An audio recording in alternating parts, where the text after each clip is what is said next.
ব্যাঙ্গালোরে এসেই সবার আগে কিট্টুর শপিং শুরু।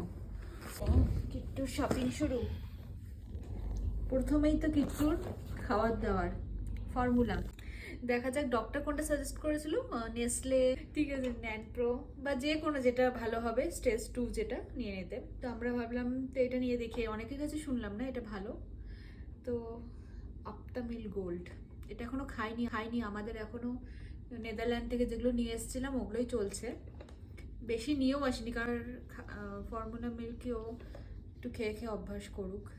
নেদারল্যান্ডে তো কোনো অসুবিধা হয়নি। হ্যাঁ, এটা তোমার খাওয়ার। নেদারল্যান্ডে আমরা প্রথম যে ফর্মুলাটা দিয়েছি ওর কোনো অসুবিধাই হয়নি, তো দেখা যাক এটাও আশা করি অসুবিধা হবে না। তো নেদারল্যান্ডে আমরা যেটা ওকে খাওয়াতাম ক্রাউডভার্টের লোকাল সুপার মার্কেটের, যেটা নেদারল্যান্ডের নিজেদের প্রোডাক্ট না, লোকাল প্রোডাক্ট। তো ওটা হচ্ছে 800 গ্রামের ছিল, তো ওখানে 800 গ্রাম আর এটা হচ্ছে 400 গ্রামের, দাম হচ্ছে সেম না, তো হিসাব মতো এখানে দাম বেশি।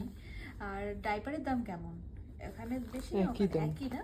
তো একই রকমের, হ্যাঁ, মানে নেদারল্যান্ডে বেসিক জিনিসের দামগুলো একই রকমের, বাট কিছু কিছু জিনিস খুবই এক্সপেন্সিভ। হ্যাঁ, ওই হিসাবে দেখতে গেলে নেদারল্যান্ডে সস্তা, যদি এখানকার হিসাবে তুলনা করি। হ্যাঁ, বেসিক জিনিসগুলো ওখানে সস্তা, বাকি অন্যান্য জিনিস তো সার্ভিস এক্সপেন্সিভ। হ্যাঁ। তারপরে হচ্ছে ফার্স্ট ক্রাই থেকে আমরা অর্ডার করেছি কিট্টু, দেখো তোমার ড্রেস রম্পার্স। আর ব্যাঙ্গালোরে এখন বিকালের দিকে একটু হাওয়া দেয়, মানে অত গরম নেই, ঠান্ডা ঠান্ডাই আছে, তো ফুল হাতেই কেনা হয়েছে সব না। কিট্টুর অসুবিধা হচ্ছে না ব্যাঙ্গালোরে এসে অতটা, মানে হ্যাঁ একই রকমের, অতটা মানে গরম নেই, ঠান্ডা ঠান্ডা ওয়েদার, তো ঠিক আছে, ওটাও পারবে। ওর গরমেই অসুবিধে, দেখি দাম বেশি